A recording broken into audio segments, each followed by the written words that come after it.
Janasena party అధ్యక్షులు పవన్ కళ్యాణ్ గారు అసలు సమస్యలకు స్పందిస్తారా లేదా? జనసేన పార్టీని కూటమిగా మార్చిన తర్వాత, కూటమి పార్టీలో కలిసిన తర్వాత ఆయన తెలుగుదేశాన్ని విమర్శిస్తే మేమంతా తెలుగుదేశాన్ని విమర్శించాం సోషల్ మీడియాలో.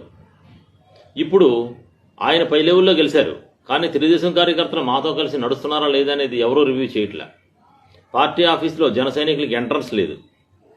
పార్టీలో ఏం జరుగుతుందో ఎవరికీ తెలియదు. మన అధినాయకుడు సమస్యలపై స్పందించడు.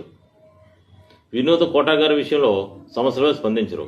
ఆవిడ రాజకీయ జీవితం దెబ్బతగిలినా స్పందించరు. ఆవిడ బెడ్రూమ్లో సీసీ కెమెరా పెడితే అది పర్సనల్ అంటారు. కుట్టే కావ్య స్పందించరు. ఆకుల వనజ స్పందించరు. అయ్యప్ప కోటిపల్లి స్పందించరు. ఒక తెలుగుదేశం నాయకుడు ప్లాన్ ప్రకారం జనసేన నాయకుడికి ఫోన్ చేసి దేవినేని ఉమా గారు ఆ వీడియో రిలీజ్ చేసి జనసేన ఎమ్మెల్యేని బ్లేమ్ చేస్తే పార్టీకి అది ఎంత డ్యామేజ్ అండి? దాని గురించి కూడా ఎవరో స్పందించరు. మేమంతా రూపాయి కూడా ఆశించలేదు, పార్టీలో గుర్తింపు కోరుకోలేదు, పదవులు కోరుకోలేదు. మేము ఎందుకు పనిచేసామండి? మా ఉద్యోగాలకు రిస్క్ అని తెలిసినా సరే మేము సోషల్ మీడియాలో పోరాడాం. ఎందుకు పోరాడాం? సమాజానికి మంచి జరుగుద్దని. అంతేగాని చంద్రబాబు నాయుడు గారి కుటుంబానికి మంచి జరుగుద్దని కాదు. పవన్ కళ్యాణ్ గారు తెలుసుకోవాల్సింది ఏంటంటే, మీకోసం మిమ్మల్ని నమ్మి మీరు చేసిన రిక్వెస్ట్ని మన్నించి పెద్దన్న పాత్ర పోషించమన్నారు. కులభావంతో మీకు ఓటేయమన్నారు. మేము వేసాం. ఏం చేశారు? ఈరోజు మీరు పార్టీని తీసుకెళ్లి చంద్రబాబు నాయుడు కాళ్ళ దగ్గర పెట్టారు. ఏం చేస్తున్నారు?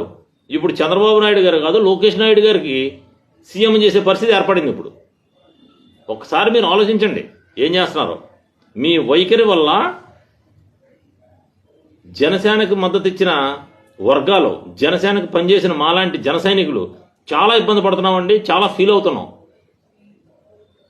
మీరు ఉంటే ఉండండి, లేకపోతే వెళ్ళిపోండి, మేము లెటర్లు ఇచ్చేస్తాం, సస్పెండ్లు చేసేస్తాం అంటే ఎవరో భయపడరు. ఇక్కడ పార్టీ అనేది మీ వైఖరి, మీ నిర్ణయాల మీద ఆధారపడి ఉంది.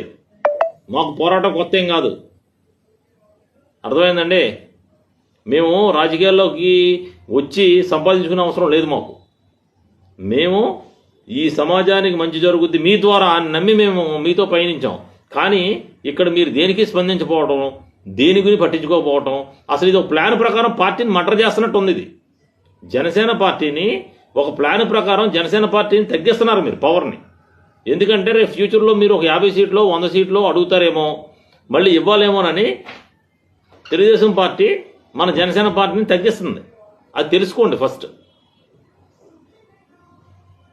జన సైనికులందరూ కూడా ఎవరైనా సరే ఇప్పుడు మన వాయిస్ వినిపించే టైం వచ్చింది. నిన్నగాక మనం కందుకూరులో సంఘటన చూసాం. ఇప్పుడు మంగళగిరిలో ఒక సంఘటన జరుగుతుంది. ఆ స్టేట్లో ఏం జరుగుతుంది? దీన్ని ఆయన స్పందించరు.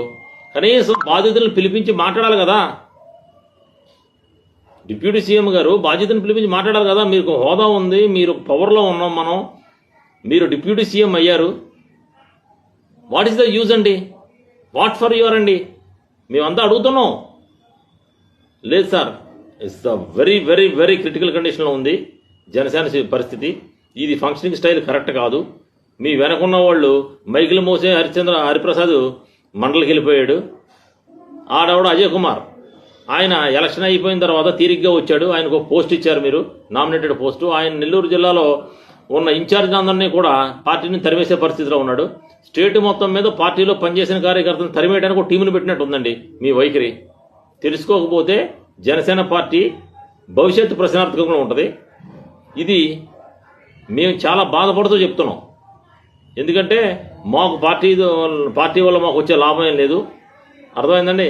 మా ఉద్యోగాలు మాకు ఉన్నాయి, మా జీతాలు మాకు ఉన్నాయి. ఉద్యోగాలు రిస్క్ చేసి మేము పార్టీ కోసం పనిచేస్తాం కాబట్టి ఈరోజు అడగడానికి సరిపోతున్నాం. మేము 10 ఏళ్ళు టయాన్ని వేస్ట్ చేసాం. 10 ఏళ్ళు మేము టయాన్ని వేస్ట్ చేసాం. 2 ఎలక్షన్లకు మేము ఆర్థిక సాయం చేసాం. పార్టీ మాకేం చేద్దనేది మాకు అనవసరం. మీరు సమాజానికి ఏదైనా చేయండి సార్, మీరు మాకేం చేయక్కర్లేదు. ఇది జన సైనికుడిగా మా ఆవేదన తెలియజేస్తున్నామండి.